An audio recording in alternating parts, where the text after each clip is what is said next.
So welcome to BeThe1 podcast. This is Marquand Jones. It's your boy B Morton over here. Yes, sir. BeThe1 podcast episode 2. Man, I'm excited to be back here again.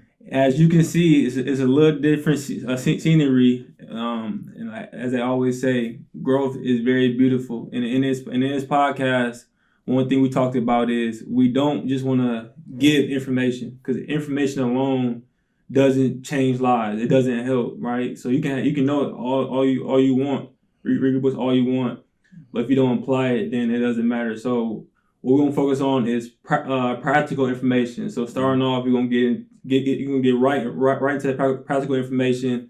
And as you can see, going in the news a lot with Trump, Governor Whitner, having a good leader in charge of your company, of your country, of your state is very important, right? So, and Marquand, he's an expert in leadership. So I also want to know, what is your levels, or what's your view on that? What's your view on leadership? My view on leadership, first of all, there's 3 phases, right? I like to believe that there's 3 phases. First of all, number 1, realizing that you are a leader, right? 2, doing things that other people don't want to do. Leaders do things that may seem unnormal to people, but it's normal to you, right? And then 3, create opportunities for other people. And we recite those again. That's deep, right? Let's stay on number 1. Stay number 1 for a little bit. He said realizing you're a leader. That's deep. Yeah. Like, a lot of people think they're not leaders, and I'm speaking to my fathers right now, right? I'm a father, so I can relate to that. If you're a father, you are a leader. I mean, you may be a bad leader, but you're a leader. So, I mean, that is key to be able to realize that you're a leader. So you go ahead and expound a little bit more. Yeah, realizing that you're a leader is because I feel like everybody has leadership in a sense, but as I've stated before, some people just don't have as much courage. So that may not be your calling, because you may not be strong enough to handle that position. You know, you have to know all the steps, the boundaries, the self-discipline, the healthy boundaries you have to set, everything you need in order to be a leader. And like I said, most importantly, you got to be brave. You have to be brave. I realized that growing up, I had to be brave. The hardest thing for me was not seeing Wesley die. The hardest thing was for me breaking that street cycle, getting out of the streets, breaking that cycle of being in the game, And then 2, like I said, you have to be brave. You have to be brave, because I had many people persecuting me. I had many people telling me, like, when I was in college, I had homies that was in the gang that was coming up to me in a funny way. You know how people say hating things in a joking way. I had people coming up to me saying, "Oh, what up, college boy, such and such," because they was not used to seeing that. They wondering, like, yo, how he from the block, he from the same hood he was doing what we was doing, but now he a teacher. Now he got his own photography company. Now he's speaking. Obviously got a podcast now too. And then 3, it was just, you got to realize your purpose. And once you realize what your purpose is, you got to step in that to the fullest. You got to realize you're going to be persecuted. Many people are going to say things that you don't like, but that's part of the journey. That's part of the journey. Like with me dressing different, that's part of the journey. People are not used to that, because when I was growing up and I became a Christian, after I was breaking the cycle of the streets, my brothers and sisters would see me in the house. I went from coming in the house drinking, smoking, being drunk, coming in the house 4 in the morning, having a lot of girls around, coming in the house smoking in front of my mom. Like I was that child. I was disrespectful. And then it got to a point where I realized who I was. And I said, my best friend not about to die in vain. So I started walking in my leadership role to the fullest. Like I didn't care what was happening, because the Bible says you're going to be persecuted for being righteous. Right. That's part of your calling, and you got to be willing to step in that. You got to be willing to go through that pain, because on the other side of that pain, y'all know the answer to that. There's glory. There's glory. You know what I'm saying? There's love. There's appreciation. There's everything. And back to living at home, my brothers and sisters, because they didn't understand, like, why is my brother now waking up every morning playing gospel and reading his Bible at 9 a.m.? They used to see me coming to the house at drunk as a 16, 17-year-old. But when that transition came, when God really stepped into my life and was like, yo, this is your calling, walk in that. You're going to go through a lot, but once you get through that, you're going to set a lot of people free, And I realized that, and I started walking in that to the fullest. And like I said, I feel like I'm only in phase 1. I feel like I'm in phase one. I realize I'm a leader. I walk in character and everything, but I want to get to the point where, because it's got to a point where people come around me and the level of respect is different. They talk around me different. They don't talk to me the same. They approach me differently. But I want to get to the level where I'm creating opportunities for people like you. Not just giving you wisdom, but I want to be the person that's creating jobs in the community for people, creating companies and giving cars away. I want to do that type of stuff, you know? And once I get to that level, I realize that's mastering when I'm bringing people to the kingdom of God. Mm-hmm. That's real leadership. I'm a rookie. I feel like I'm a rookie, you know? And there's much more to go, so. Yeah, that's deep, man. I really like that. Make sure you guys write that down if you can. If you're watching this on your phone or wherever you at, make sure you write down your journal. The 3 phases of leadership. The first one is is realizing you're a leader, right? The second one is bravery. Yeah, courage. Courage. And Yeah, leading right. by character. Leading by character. Yeah. And the third one is you got to create opportunity for other people, right? Yeah. So like you have to teach. You have to learn how to fish. Then once you learn how to fish, you got to teach other people how to fish. Yes, sir. So I think on that spectrum, I think I'm like you, bro. Like I feel like I'm still number one.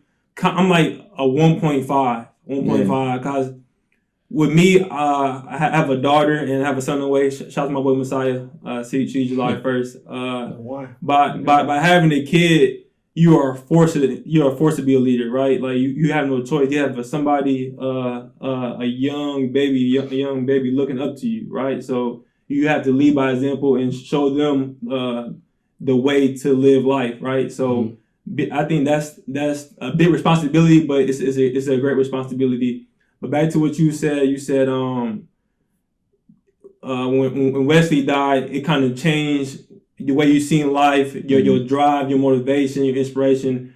So would you say that at that moment around that time was when you realized that you're a leader, or were you kind of forced into that role? Oh, that's a great question. That's a great question. Honestly, because let me break this down for y'all, because before Wesley died, I was always the one that people looked at as the good one out of the group. Like, whenever I would go to the girls' houses, their mom always liked me. No flaunting or nothing. Whenever I had homies, when I would get introduced to their moms, they'd be like, yo, he got a good soul. You know? So it's always been there. It's always been there, but I was just ignorant. I was ignorant to my purpose. When you young, you don't realize what purpose is. You don't know what it is. You just out here following the leader. And the leader don't even know where they're going nowadays. You know what I'm saying? They don't see the end of the light. They don't see the tunnel. They don't see that full drive. They don't see that you're going to have to go through this, and that you're going to get hit with a rock all the time. But you're going to have to be able to walk through it like it's nothing. You know what I'm saying? Because you got people looking at you. Like I always tell people, I tell my students all the time, you got people looking at you. So you act like this in a situation, somebody might be inspired from it, or they might be down from seeing you the way you act.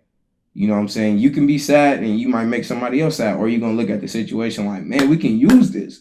You know what I'm saying? We can use this. We can be better out of this. We can teach somebody else. A lot of people don't look at it that way, but that's what the point of us living is. That's what being alive is. The definition of living means to live in a particular way. So which way you want to live in? Which way you want you going to live in the grave, or you going to live you walking and you changing lives? Like, for real, we can question life all we want to, what you believe in all we want to, but the more you question, you're going to realize you've been missing out on your purpose for a long time. When all you got to do is put your head down and go and just grind. That's all you got to do. You know what I'm saying? Because it's not about earth. At the end of the day, when we leave here, we all going to get judged. So you make your decision, and you got free will. We all got free will. So there's like zero excuse.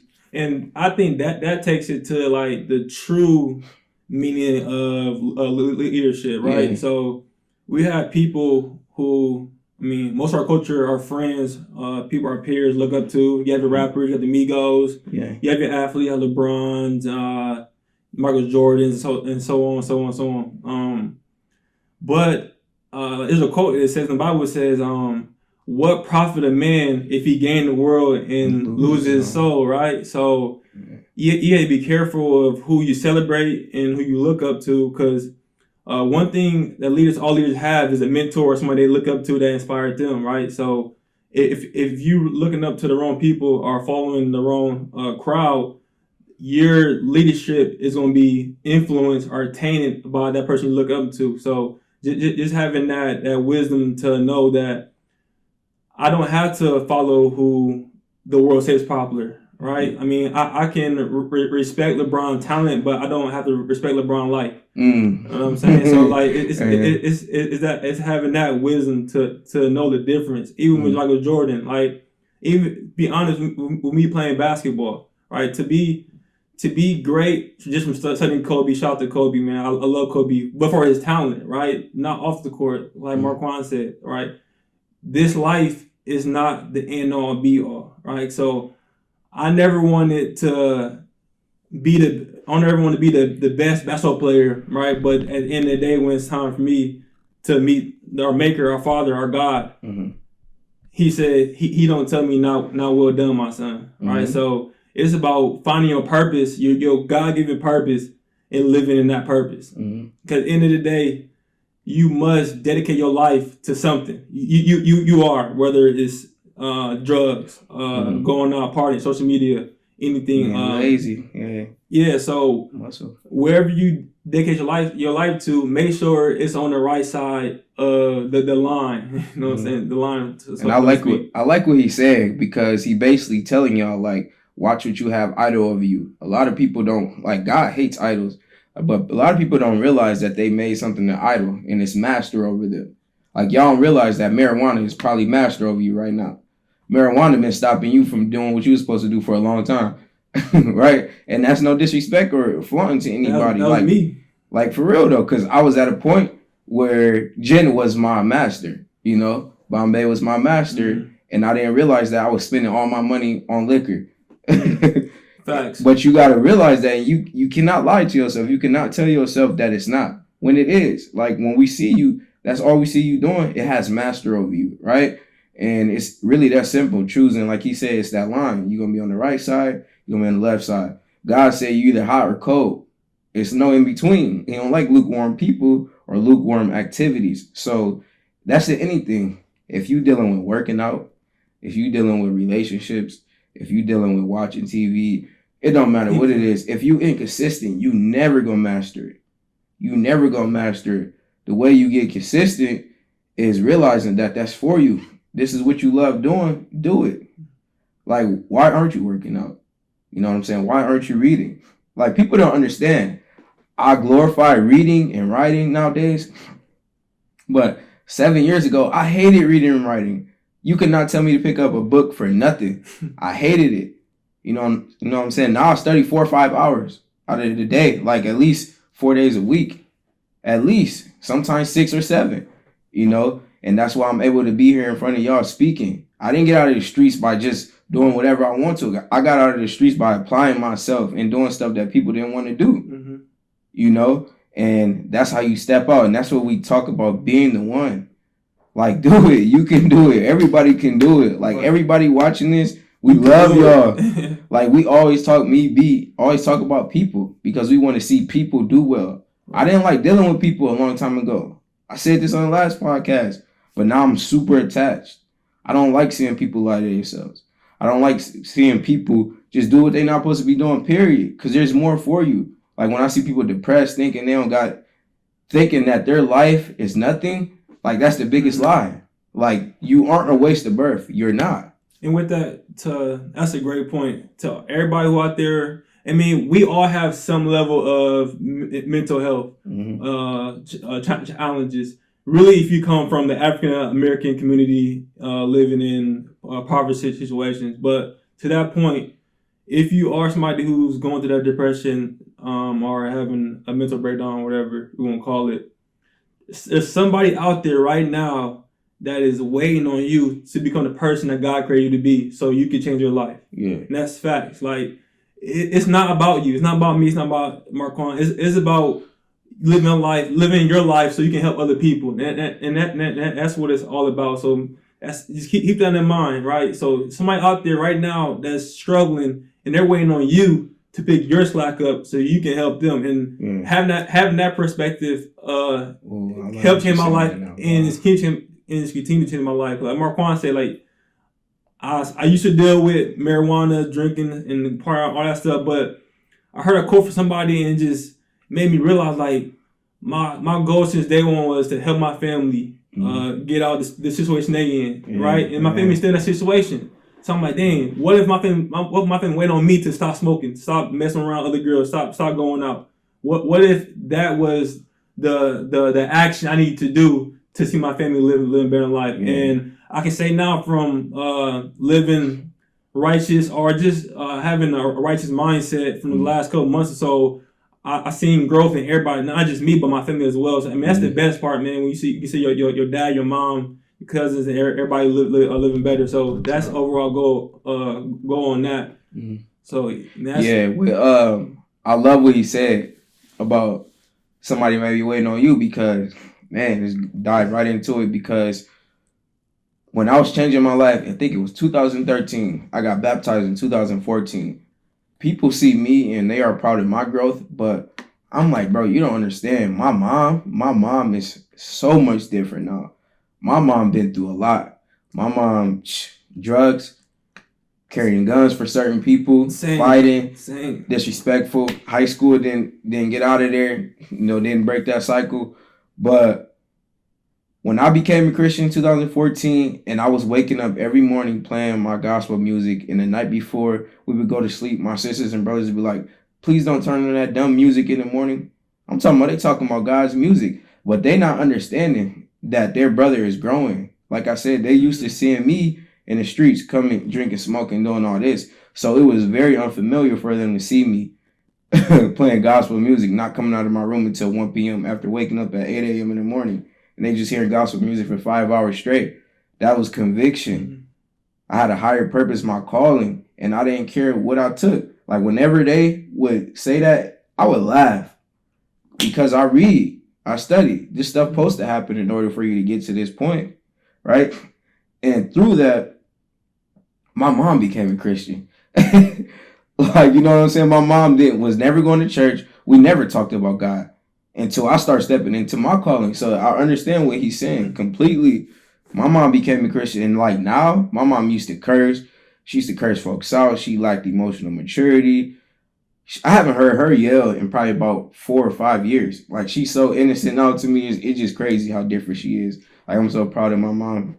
Yeah, and that's a big point. And that's the best that she became a Christian, but I feel like a lot of people have a bad stigma behind the word Christian. And what he basically just said is his mom has eternal life. Yeah. That's what it's about. Like, all of us live like we never going to die. You know why? Because God, our creator, placed that desire in us. Because from originally we were supposed to live forever, right? So we all have that desire in. We must live that way with that mindset every day. Like me, like I speak for myself. I'm grinding every day. Like the last couple days, I woke up at 3:20, 3:30, grinding because I never know when my last day on this earth gonna be, right? And I gotta make sure that I leave a legacy for my kids. So even when I'm not here, they're straight. They were taken care of, and they can build upon the success that I have already in this world. So that is very important. What he just said, that his mom, not becoming a Christian, has eternal life. But like going back a couple of steps, taking a little break. I always, like beginning, I said I want this to be a practical podcast, right? Where you don't want you to get information. I want you to learn, right? I want you to actually at least take one thing from this podcast and apply it in your life. So going back to what Marquand said, he said he loves reading, and me, I'm the same, man. I'm addicted to reading. But there's a book that we both read, that we both love. You know what I'm talking about? Yeah. It's called the 7 Habits of Highly Effective People, and I think I want to get down into that first chapter, and I think it's very key to people who come from our background, our culture. And the chapter is called "Be Proactive." All right, be proactive. You want to break down a little bit what it means to be proactive? Well, be proactive is, first of all, it's still about leadership, and being proactive is realizing that stuff that you don't have control over, you should not even worry about, right? But the stuff that you do have control over, like the way you respond to a situation, the way you get up every morning and you grind, that's the stuff you have control over. So being proactive is when you see an opportunity, you go. You go. You don't waste time, even if you scared. Even if you scared, like honestly, every time, like I say, every time I work out, anything I do, every time I spar, I train with my gym partners, anything, my MMA teammates, I'm nervous. I'm nervous. Like I said, I was nervous before I turned on this camera. I'm nervous, but be proactive. And I realize every time I get nervous or that lazy feeling I get, that mental thought I get before it's time to work out, that thought that try to tell you, oh man, you too tired, your body hurt, don't work out. I'm like, yo, this is familiar.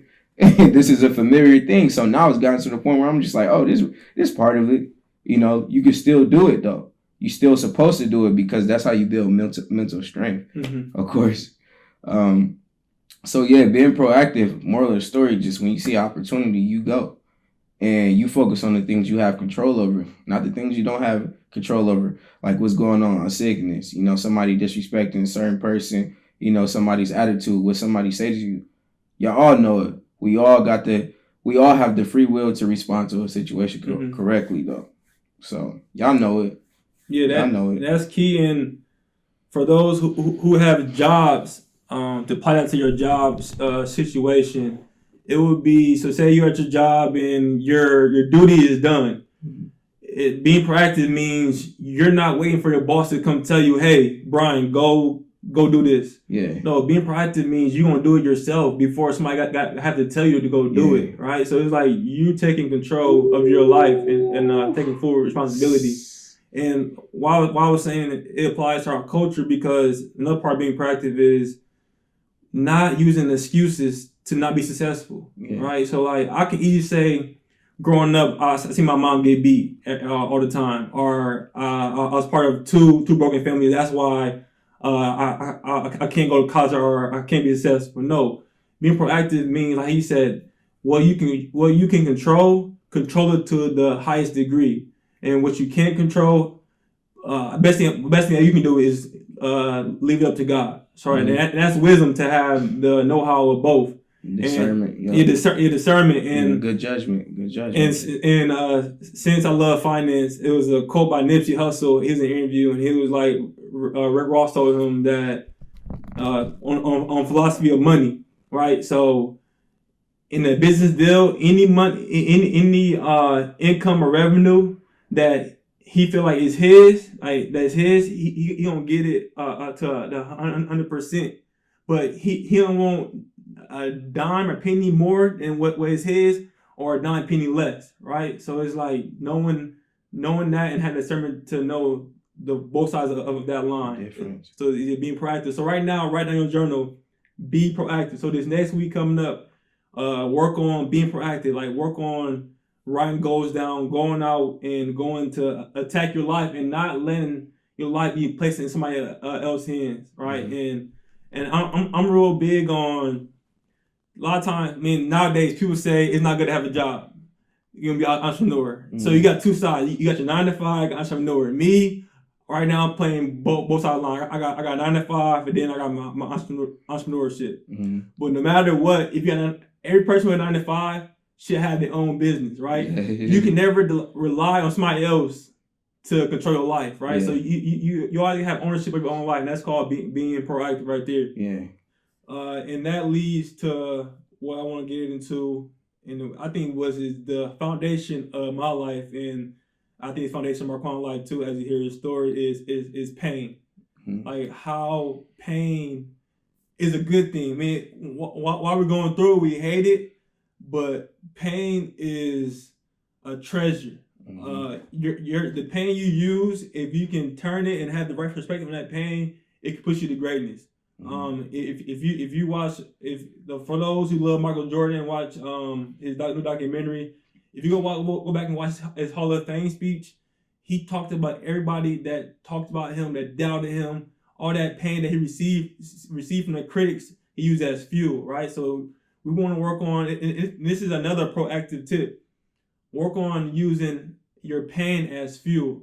Like for me, growing up, see my mom get beat, put a pain, a fuel in me that I still have to this day, 20 years later. right? It's still driving me to make sure that my mom, my sister, my brother, sister never had to experience like that ever again. So work on turning your pain into your fuel. And like Marquand, he seen his best friend get shot inches away, and he used that pain to bottle up and become who he is today. And I can say this from firsthand, from first eye experience.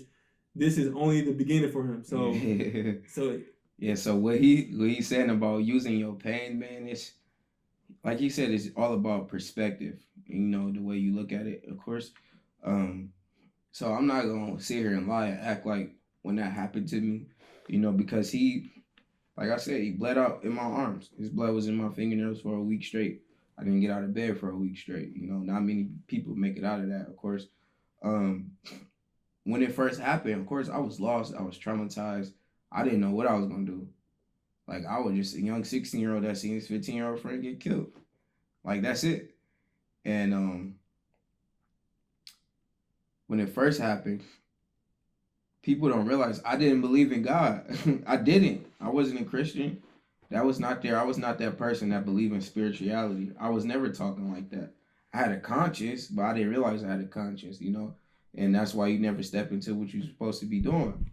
A lot of people don't realize that there's more for them. So for me, the switch came for me. I don't know what it was. I just remember it was just like, man, I just been through so much pain. I started looking around me.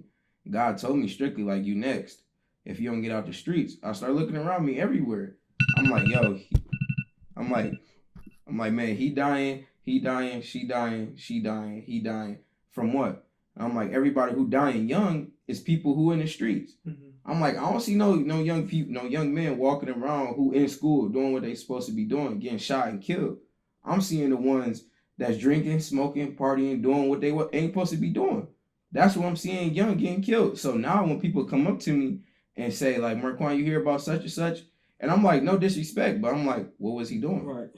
What was his life like? And I'm like, oh, okay, I know him. I know how he was living. Mm-hmm. So eventually, like, we got to expect these things. And then we can't get mad when they die. And we be like, oh, God, why him? Why this and that? Mm-hmm. Like, you know why. Look how he was living.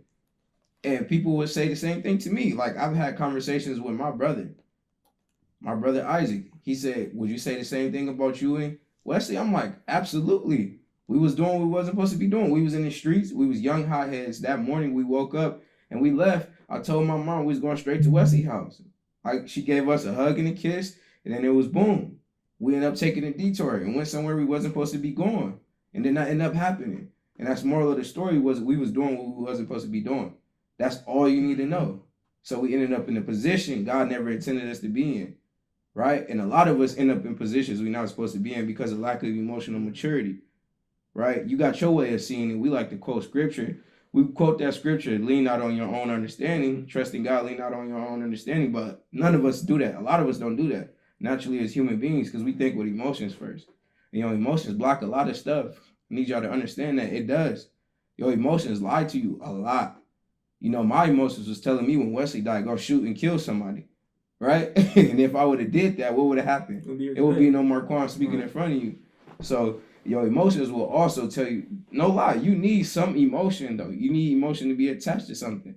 Right? So like Brian is my best friend. Brian is my right-hand man. Wayne is my best friend. Martin is my best friend. Isaac is my best friend. Mike, everybody that has helped me, that's been here with me, whoever, they all my best friends, and I have attachment to them emotionally, I'm like mature in a point of like somebody can disrespect me, but it's hard for me to tolerate somebody disrespecting them in front of me.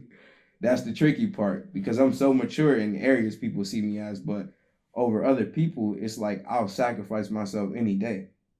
And that's just, I've grown to love people, because seeing your best friend get killed, you become more protective like that.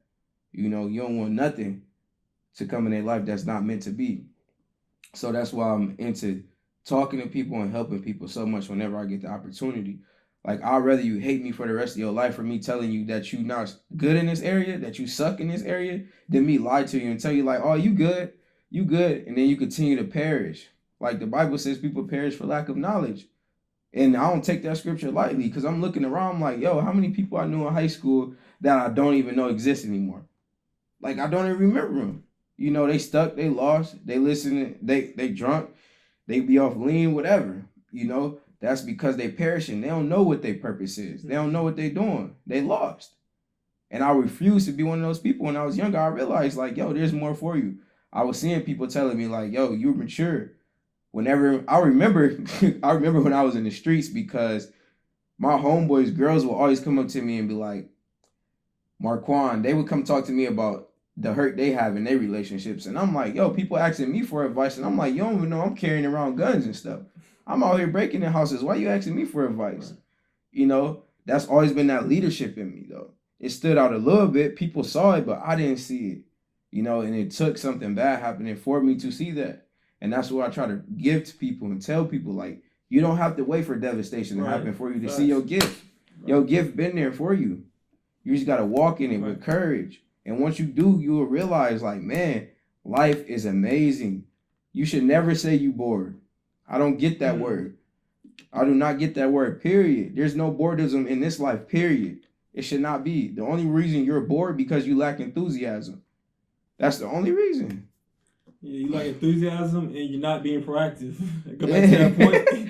Go back to that point. If you're being proactive, you can't be bored, right? Yeah. And that all goes with purpose. But going back, kind of back to what you were saying, and I would love for you to talk about what the lady told you about the having the fatherless households. But before you get into that, I want to talk about that our culture. Like, so our culture, we love to drink, love to party, love to play video games, love to hang out with other guys and fit in.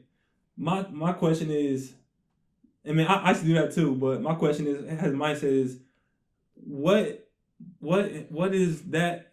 What is me doing that? How does that help my family? Like, me doing that stuff ain't help my mom get out the hood, my dad got out the hood. Like, there's nothing cool about that. So we're like, it's like we're all deceived to think that's cool to go hang out, gang bang, do all this dumb stuff where you can only get you two places, in two places you already know, dead or in jail. Like, that is not cool at all. But that goes back to what we preach is being the one, right? Like he said, it takes bravery. Like you have to be the one to say, I don't care if you guys don't talk about me because I don't want to hang out with you guys no more. That's part of life. Like growth is beautiful, man. Like don't you see? There's somebody out there watching this that's contemplating, man. I wanna change lanes, but I'm scared what my friends gonna say about me. No, go ahead and do it. Right, go ahead and do it. Cause I promise you, God got people that's waiting for you to connect with you. That's gonna help you and pull you up. Cause this road is not walked alone. You know what I'm saying? So, and a lot of times people hang out. A lot of guys, I'm talking to my fellas right now. A lot of guys hang out because they don't have that father figure in their life. And that's something Marquand told me about, and I love for you to talk about that. Oh my goodness, man! If y'all understand the power of, man, I looked around because I'm doing a study on fatherless young men right now, correct? And there's so many traits. And the first trait I realized where young men carry emotional maturity, or they like to carry this machismo persona full of toughness, right, is because we were neglected. You know, I realized when my dad wasn't there, he was there when he was there in my life at a young age. He was not a father figure though. You know what I'm saying? He was disrespectful to my mom, he was doing whatever, messing with a lot of women, running out of the house, doing whatever he wanted to. You know, I don't pick up a speck of characteristic from him because I learned from that. Even at a young age, I was just like, man, why is my mom tripping like this? Why is my mom tripping like this? But that was as a young man, I didn't understand why she tripping on my dad. You know, I didn't understand why she was leaving my dad. And that was because I was young. You know, of course, your mind not all the way there. And I realized like, woo, he's not a father figure. He's just somebody that's been there, that was coming around every once in a while, but he was never showing me the way, you know. And a lot of fatherless young men, we carry this persona. We like when a man that comes in our life that's truly genuine, y'all know it with stepfathers, everything. Because not every stepdad coming in with bad intent. Right. And that's true. How many men can attest to another dude coming in the house and we get super protective? We get super protective. We come in with our chest out like, who is this? You know what I'm saying? That's because we never had a good figure there. So of course we want to protect our mother. How many young men you ever seen that say, I want to go to the league for my dad? Nobody says that. They say my mom because their dad wasn't there. Why you think a lot of young men shooting and killing? Because if their dad is in their life, they putting guns and drugs in their hands. We see it. The biggest format, the biggest city in the world with killing, Chicago. We see it. More young men have been killed in Chicago than U.S. soldiers have been killed in Iraq. Since 2000. I'm sorry. And we have this sense of neglect. Like I say, young men, we have this sense of neglect. So we're not there. The father figures aren't there to support them mature emotionally, psychologically. It's not there. I see it. I looked around when I was studying this. I'm like, yo, Wayne carried this trait. Martin carried this trait. Brian kind of carried some of these traits, you know, because a father never going to be perfect, even if he in your life. So you're going to suffer in some of them areas. Even young women suffer from it. I see it. Young women who mess with a lot of dudes. A lot of the time I look at those women, I'm like, yo, it's not that they don't have self-love. I'm like, it's deeper. It's the surface. Something is scratching the surface where they doing this for. They never had a father figure there to tell them, like, don't do this, respect yourself. And even if they did, their father was probably never there emotionally. They probably never sat down and had those talks with them. Their father might be dead. You know what I'm saying? And back to young men, they shooting and killing because the reason we joined gangs, I had a lady at my church ask me, why do you think a bunch of young men join gangs? And I'm like, I don't know. Like, honestly, all the years I've gave my testimony, I've never thought about why was I in the gang? You know, why was I doing all that violent stuff? And I realized she was like, what did she say? Sister Sanfria, she goes in my church. She said, because it's that protection, that security we feel. That's why we go around a bunch of other men in gangs and shooting end up happening. So that's why we end up beefing over colors. That's why people beef over blocks and territories. So we go to other men who we know not leading us down the right path, but we feel a sense of security and protection. So why you think people get jumped all the time? Why you think people roll 10, 20 deep all the time? Security. When they by themselves, they don't feel that because they never had their dad there. And even, like I said, if they did, their dad wasn't leading them down the right road. Yeah, that is deep, and that goes back to leadership, right? And he's talking about Chicago. When Chief Keef came out, this is facts. The whole world changed. Like the whole world got violent, bro. And you can see it. Like you can just see the world get violent. Like before Chief Keef, before Chirac, man, Lansing and LC was bad, but now every city have a hood. Yeah. Every city had a hood because the media glorified what Chicago was doing. So now we have people in our city like, yeah, I'm gonna be like them. So we're all following somebody, but who are you following? That's the question. Like that's gonna determine where you end up, your destiny. Like if you're following Lil Durk, Lil Baby, all these rappers, I'm telling you, man, it's not gonna end good for you. Like that's as one in few, and to that point too, just because you grow up doesn't mean you are a man, right? We have a lot of old boys out here. Real talk. We got a lot of old boys. Like you guys are 25, 23, whatever, how old you is, and you still hanging out with the same crew on the same block. Like what are you doing? Like is there no growth being placed in that environment? Right. So we're not, and I'm not trying to bash. I'm trying to help you get out because this is serious. Like because you have people, like I said. You got people who depend on your auntie, your uncles, your cousins. They're depending on you, right? They need you to step up to the plate and be the man that God called you to be. Because if not, they're going to stay in that predicament and it's going to pass down to your kids and to your generations. Like, this is bigger than you. It's about living a life so our kids have better life and they kids have better life. Because, like I said, and from the beginning, like, and I love our culture. I love our people. And we it wasn't set up for us to win in the first place. So by us doing what we're doing, we just put in the power and the control in other people's hands to go with. But I don't want to get too deep in that. That's a whole other segment. But to go back on, you want to say something? Yeah, I was just thinking about the pandemic that's going on because man, just a lack of awareness, man. In 1918, the flu pandemic killed over 50 million people. Oh yeah, talk about that. Like the flu in 1918 killed over 50 million people. So when this first happened, I didn't realize. I'm like, yeah, the government on some BS. They might still be. you know. But with us protecting each other and realizing that, oh, this thing is serious. You know what I'm saying? It's not about staying in the house or anything. I looked at it as like, yo, I gotta grind. like yo, for real, because 50 million, and be careful when y'all go back out. When they uplift everything, be careful, because it was 3 waves in 1918 of it. It was 6, 7 months of it. It was 3 waves. And you know what was the worst wave? The wave after they told everybody it was fine. Because people had a parade and they celebrated. Parade on party. So when I say people had a parade and celebrated, they had a different type of parade in the city and stuff. But within 72 hours, it was over thousands of people sick again in the hospitals dying, right? And what I'm saying about celebrating, a lot of y'all gonna celebrate. Y'all been saying y'all can't wait to get drunk. Y'all can't wait to smoke with y'all friends. And I'm just like, wow, like I love y'all to death, but if that's what you got to look forward to the most, something wrong.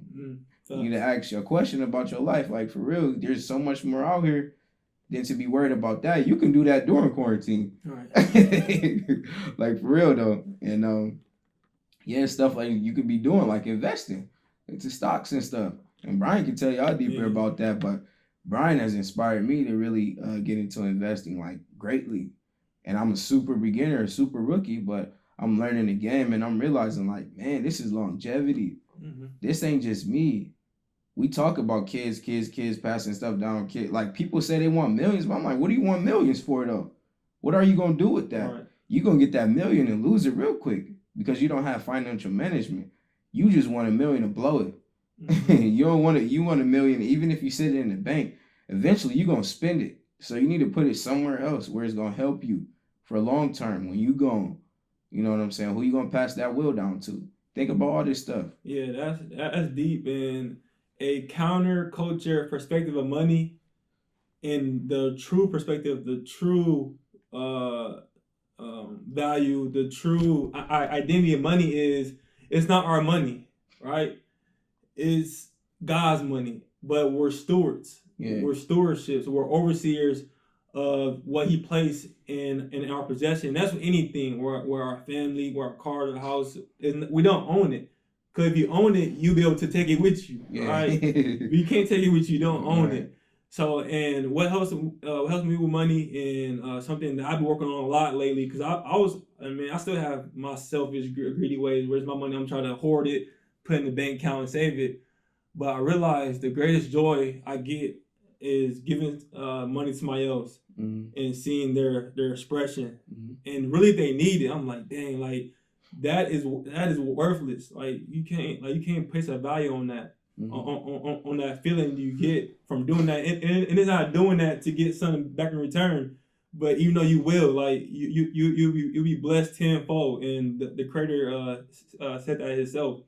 But why I love finance so much is because, be honest, because growing up I never had anything. Like I was a kid. If you're from Lansing, you heard of Shoes and More. Yeah, Shoes and More. I was a kid. Yeah, I definitely heard of Shoes and More. Shoes and More. That was me. Like. I'm a Shoes and More kid. Like I was a kid going to school wearing $10 shoes, right? Be honest with you, my dad, my family, I didn't get a new pair of shoes through middle school. No, through my whole high school career, 8th grade high school, and I got a new pair of shoes, right? Most of my shoes I got from basketball, but we just didn't have the funds, right, to provide shoes for me. Like, and I know you guys remember my last pair of shoes my dad bought for me was Starberries. $15. I was rocking those shoes at Gardner. Gardner. For one, I went to Gardner. I used to get picked on all the time. Picked on because I used to wear these bummy shoes, and the clothes. My dad, I never got new clothes. I was wearing same clothes I wore from 7th grade to 8th grade. I got held back. Then went to auto. I think I got held back. Yeah. So it's going through those situations when I was a little kid, like being in middle school, getting picked on by the so-called public kids, and I was trying to fit in with them because it was like the hard kids in the school. So I was trying to fit in with them, getting picked on.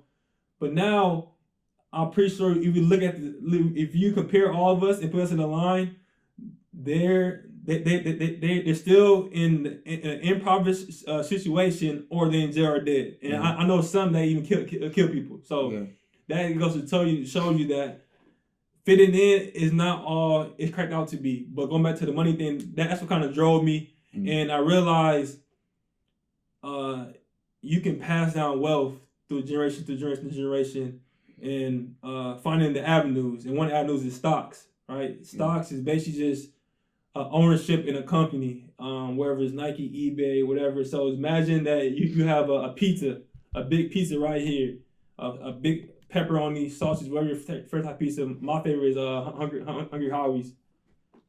A big type pizza, Hungry Howie's. So, and each slice in that pizza is a share of that company, right? Mm-hmm. So if you buy a slice or take a slice out of that whole pizza, that's a share. That's a stock in that company. And I'm gonna break down. I'm gonna give you guys 2 apps that I want you guys to download right now. All right, right now. All right. So the first app is called BeThe1 Finance, and this app allows you to buy fractional shares. So you have a company like Amazon. Their stock like $2,000. None of us got. I mean, someone's got it, but it's not worth to buy 1 share of Amazon for $200. You're gonna buy 100 shares of a company to really make profit. But with BeThe1 Finance, you can invest into any company, right? Because you can buy a portion, a fraction of that company. So first, download BeThe1 Finance, and that will allow you to invest in any company, Nike, Google, all the big expensive companies. And then the second app is called Robinhood. Robinhood allows you to buy a whole stock, right? So a company, I prefer Robinhood. Me personally, I prefer Robinhood for stocks that's $20 and under.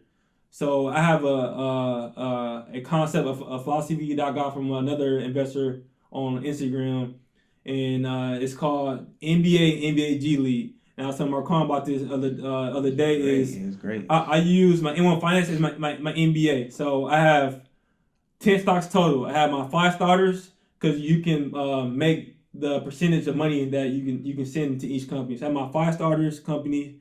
Then I have my 2 bench company, my 2 6-man, 7-man, and then I have my other bench player, my other bench player. So I'm gonna give you guys my 5 starters. All right. So this is inside information. All right.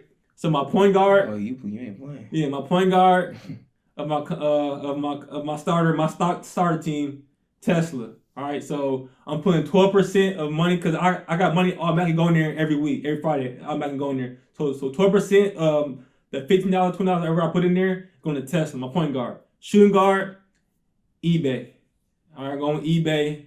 I wasn't going Amazon, but it's too much. But eBay is like the little brother of Amazon. So Amazon's gonna do good, eBay gonna do good. And you see eBay still doing their thing in the midst of this pandemic. My 3-man, and usually your 3-man is your best player, right? Usually, like really nowadays. So my 3-man is LeBron, aka Nike. Nike. So I got Nike as my 3-man. Yeah. And then my 4-man, I got Disney. Disney being a solid company before we was even born. So that's a company that you can trust that's going to continue to rise, and as they continue to buy other companies, and they come out with Disney Plus, and that's gonna be popping for years to come. Then my last company is called Square Inc. And if you haven't heard of Square Inc., if you have Cash App, then you use a company that Square Inc. owns. So Square Inc. actually owns Cash App, and it's not a very expensive company. So those are my 5 companies. Those are my starters. I'm gonna give you. If you want more information, message me, and I can help you out. The boss right there. Yeah, help you out on that. And a couple other things. So stocks, like I said before, the stocks thing is you get different avenues where you can pass down wealth. And Marquand actually took a big risk on the road to financial freedom, was by quitting his 9 to 5 and going full time to his career and into what he wanted to do. So tell him about that. Yeah, so I'm going to hear you speak on that. That's something I still want. I haven't dove in full time yet, but I want to get to that point. You speak on that. So man, I love it because man, I love this. So with me quitting the 9 to 5, of course, I was working at Art Van. Of course, I was working at Enterprise also. I actually liked Enterprise. It helped me build my business skill set and, understanding how a full-time company runs. And I was at Enterprise. It was great. I met my phenomenal mentor there, one of my greatest mentor probably right now, who has taught me a lot about business. I met him there on the pickup, picked him up from his big old home, and I was wondering. We just was having a discussion in the car. He was just like, "Man, how old are you?" And I'm just like, "Yeah, I'm 24." You know what I'm saying? He was just like, "Yeah, I've never had a discussion with somebody your age who are able to put together a sentence like you do deliberately." And I was just like, "Yeah, man, I study, I read and write," and then we ended up talking about Warren Buffett. And in my head, it was at a time where I was praying because I was just like, God, I know there's more for me. Because I would give my testimony to people and people would literally just start crying in front of my face. And I'm just like, whoa, like I'll be like, God, I know there's something bigger out of this. Like there's no reason I should be making somebody cry by having a normal conversation like this and then not do nothing with that.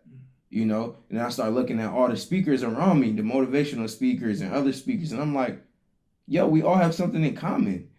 They have a testimony, right? They've been through something. They just had the courage to speak on it. So that's when God told me strictly, he was like, bro, you've been a leader. You was a leader in 2010. You just didn't have courage. So once I figured that out, I was like, oh yeah, I'm speaking. I'm taking this in full effect. And then Brian asked me, he was like, what do you think is gonna be the leader in your career, photography or speaking? I was just like, man, after my first speaking engagement, I realized speaking because it felt more fulfilling. Like, you know how great it felt having people coming to me telling me they want their sons to be like me. I was just like, wow, like, yo, I'm looking at me. I'm like, yo, I was in the streets. I was carrying guns. I was in ninth grade for 3 years. Still managed to graduate in 4. You know what I'm saying? And that's when I realized, like, yo, you're gonna have to be more bold. You're gonna have to be a little bit more, not arrogant, not a bad arrogant, but more arrogant because you've been through a lot, but you prevailed. A lot of people haven't prevailed, so you have the right to speak on that. The Bible says each man should test his own actions without and take pride in them, so he can take pride in himself without comparing himself to anybody else. I see my actions. I see what I do every day, and I get up. I walk with confidence, and we all should. I don't care what you've been through. We all should, because it's not about what happened to you. It's about how you respond to it. We all know that quote. It's very cliche. But sorry, I'm digging off a little bit. But back to Art Van. Like I said, I was at Art Van.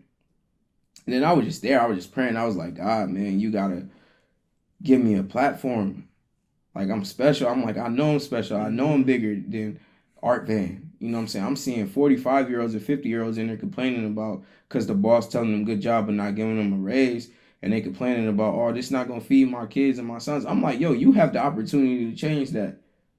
What did you blame a boss for? And like Brian said earlier, yo, boss, you can't trust in somebody else to control your life and allow it to reach its full potential. I say it, but I don't say it a lot, that every day you waste, that window of potential closes. Every single day you waste. So you got to look at your life like that. So I was at Arvin, and I was just like, nah. And I'm like, God, give me a sign like that. This is not for me. So certain things happened at the job. And then I was just like, yeah, bro, there's no way I should be in here with all this talent, with this vision. I read and write 6-7 hours a day, but I'm not doing nothing with it. I'm just holding it all in. And that's why I was stressing out, because I was bottling up all of this gift. And that'll get you nowhere. You'll blow up, you'll explode. Too much of anything will hurt you. And too much of it for me was waking up at 5 a.m. and working for somebody else, making their dream successful, but not my goals and dreams. A lot of people do that. They comfortable working 9 to 5. Not bashing nobody. You could do what you want to do, but we all here. Everybody not meant to step out and be an entrepreneur. Let's just say that. Everybody don't have that hustle mindset. That's okay. Everybody don't have that. I'll get up at 4 a.m. and I'll go back and I'll wake up and pray for an hour, 30 minutes, and then go back to sleep, get up and work out 2 times that day, study 3 hours, 4 hours, and then go work out again. And then go do a photo shoot. Everybody don't have that mindset. And then go spend time with your nieces and nephews and keep the same energy every place you go. Not going to your nieces and nephews saying I'm tired, but giving them that same energy. When I go see my nieces and nephews, I don't even take my phone in the house half of the time because I want this strictly to be about me and them. So with Arvin, when I quit, I remember I was having a discussion with a certain person and they were just like, man, you can't quit. That would be stupid. And I was like, no, God told me to. But everybody, some people are traditional and they feel like that God talks to them the same way that he talked to me. And that's not the way it is. God talks to all of us differently, but he wants us all to be on the same mission, of course, to come back to him. Glory to him. So I quit. And I quit with no savings. I literally had $0. I think I had like $1 and some change, I remember, in my checking account. And I quit. That's faith. As soon as I quit, right, I got introduced to a phenomenal church with phenomenal people with a phenomenal leader. And start going there. And I remember I'm telling one of the sisters in the church, I'm like, she an elderly lady, so I treat her like a mother, of course. And she was just like, I gave her my testimony, and they were all shook. And they was like, you need to be in the schools. I'm like, okay. It was like, yeah, talk to such and such. You need to get in the school days program. So I'm like, all right, in there. Became a teacher. Boom, first day. Very phenomenal, very successful. The other staff in the school look at me like, wow, how did he got this chemistry with these students? And he didn't even go to school for education. He didn't get his college degree in education. It's because of this. Self-discipline, self-study, all of this stuff y'all see, this is us applying ourselves, right? So that happened. And then all of a sudden, my photography company, I'm making $800 extra a month. That's because I walked in my gift fully and I realized that I had something for me. A lot of us just scared. A lot of us have, we worried about bills.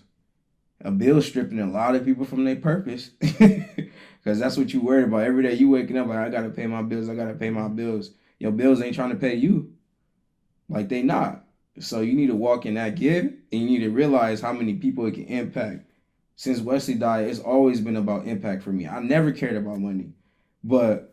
And now it's gotten to a point where I care about money because I realize how impactful that is too. So when I talked about the 3 phases of leadership and creating opportunities for other people, stocks and all of that will help me create opportunities for other people. Investing in myself. The best thing you can do for other people, to help other people, is be a better version of yourself. Facts. That's all you got to do. Facts. And that go back to the point where I was saying in the beginning, like, there's somebody right now is waiting on you. They're waiting on you, man. They're in a down situation. They're down bad, and they don't know they're waiting on you, right? Yeah. But only our creator knows that when Brian becomes the person our creator him to be, his auntie gonna be good, his uncle gonna be good. So it's like having that perspective is gonna like push you to get up early, to stay up longer, to not party, but to actually work on your purpose, to do things you need to do. And to all my kids, all my fellas out there who in high school, ladies and fellas, I really want to encourage you to start working on your business, start working on skills that's going to help you later in life, like being able to sell, being able to market. Those 2 skills transcends all jobs. Like every job values those 2 things. And if you go Google right now, if you go to Job Indeed right now and Google jobs, there will always be a sales job available, no matter if you got depression or not. Yeah. Sales is always in the market. And they love, sorry to interrupt you, but they love job sales. They love when people try to start young. So yeah, and that's key. And I'm just not in process of trying to get my start my first real sales financial advisor job with New York Life, which is a top 100 company. And by me working for me working for them for the last like month or so, I learned so much just from experience, right? So just being in that environment helps so much. So that's very key to everybody in high school. Like I told my young boy Josiah, go to Sexton. I'm trying to get him to start his own shoe company, right? Where he buy and sell shoes, and by him doing that, he'll be able to learn skills that when he's done playing basketball, it's going to help him still to live a lifestyle that he want to live outside of sports. They don't teach you that in high school.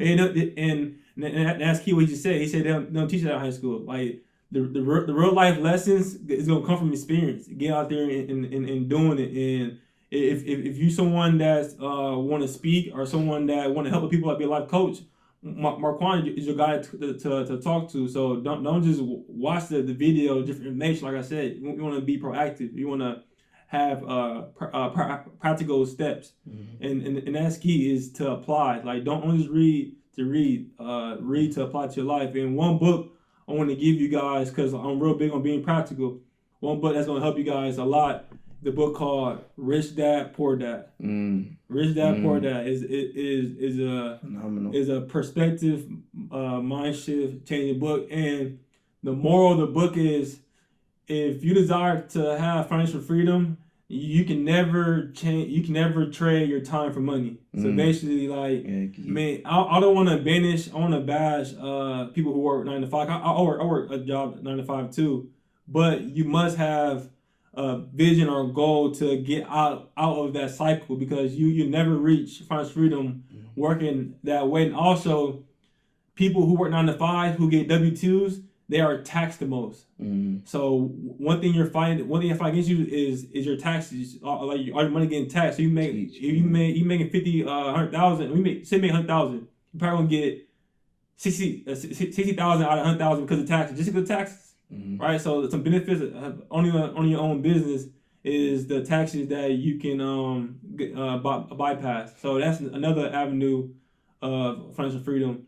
So first I talk about stocks, then talk about your own business. Now my last one, my favorite. Right now stocks is big because it's popping, but before stocks it was real estate.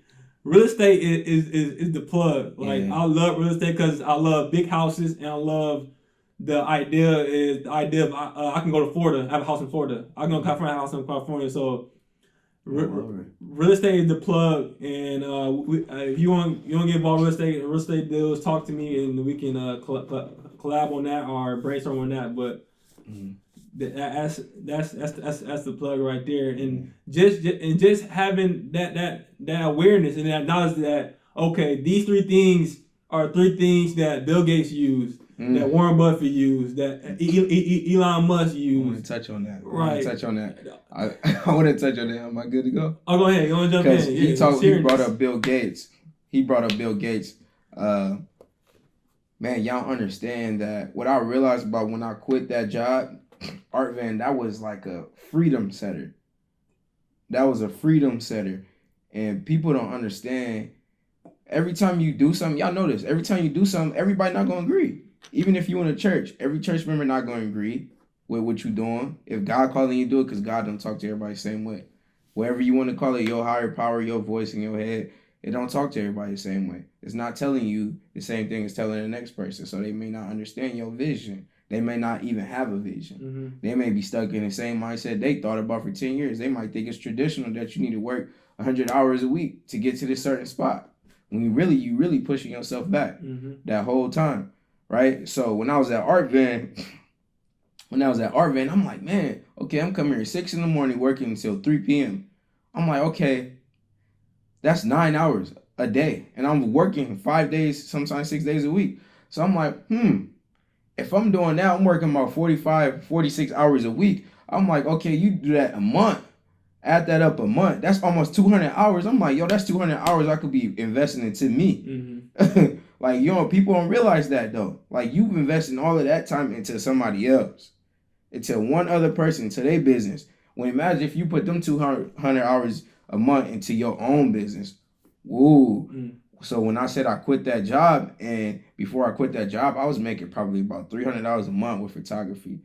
Yeah, I'm talented. Yeah, it's raw talent. Yeah, I have vision. Yeah, I have work ethic, but I didn't have the time because a job was blocking me that wasn't even meant for me. That was just a roadblock. God was trying to show me something. Like, this is not where you belong, And you have a decision to make whether you want to follow in that or not.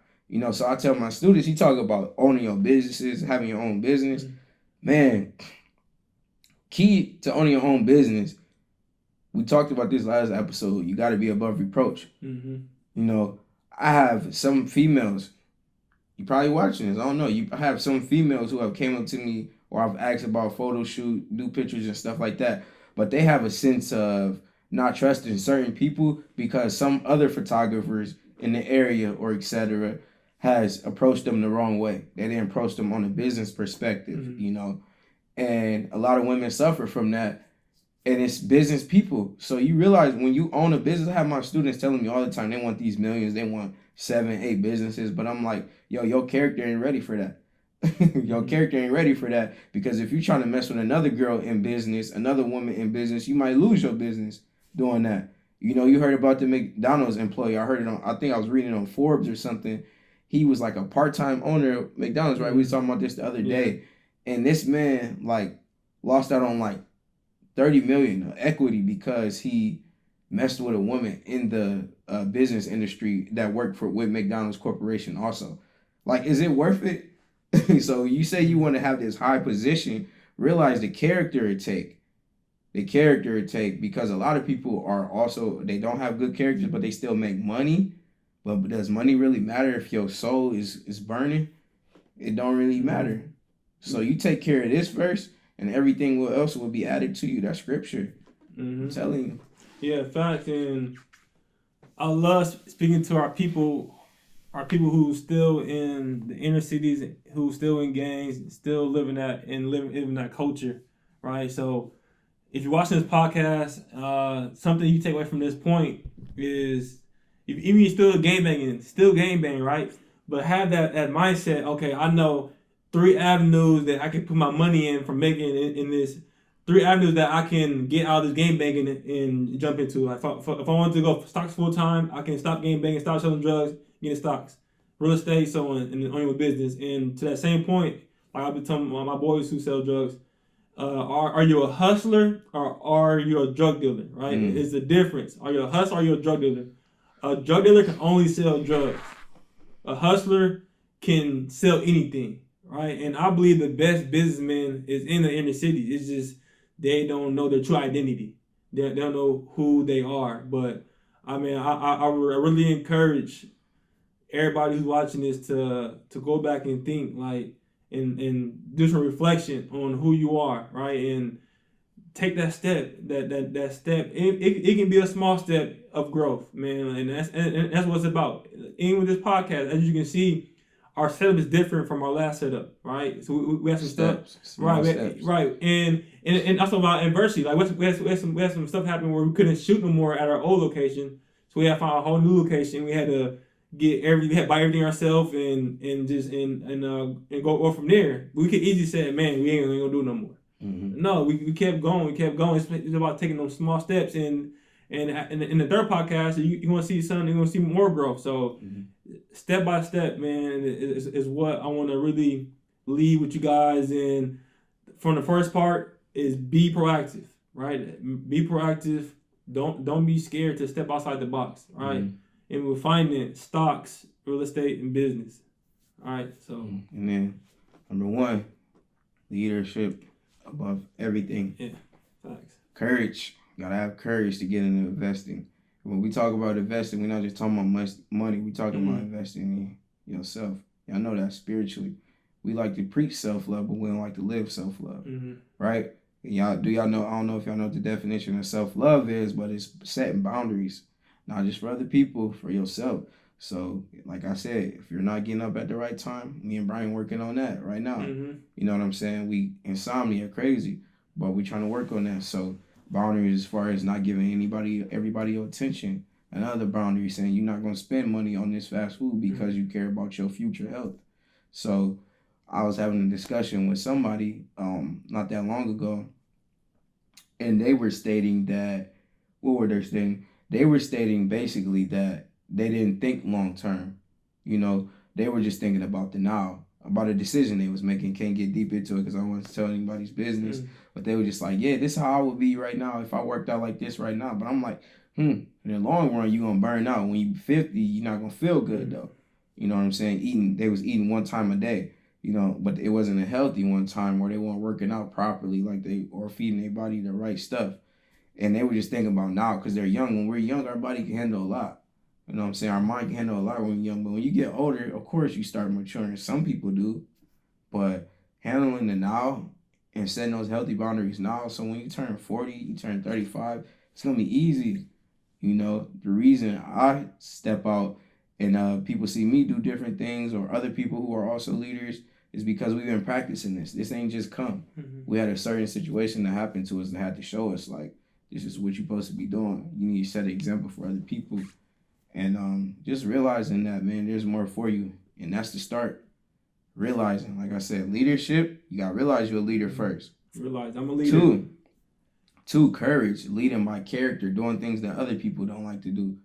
Even the successful people do stuff that even they don't like. I don't like doing some stuff. Like, I don't like waking up early. I hate it. Like, people think I'm a workout fanatic. I am, but I hate working out too sometimes.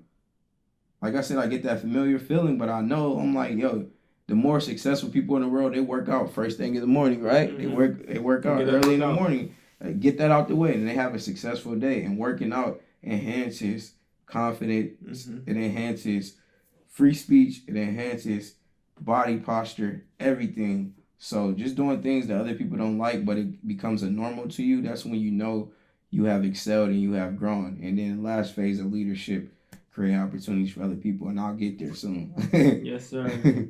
We'll wrap it up. Make sure you subscribe to our channel so when we post videos or post any content, you don't have to go find it. It'll be on your timeline.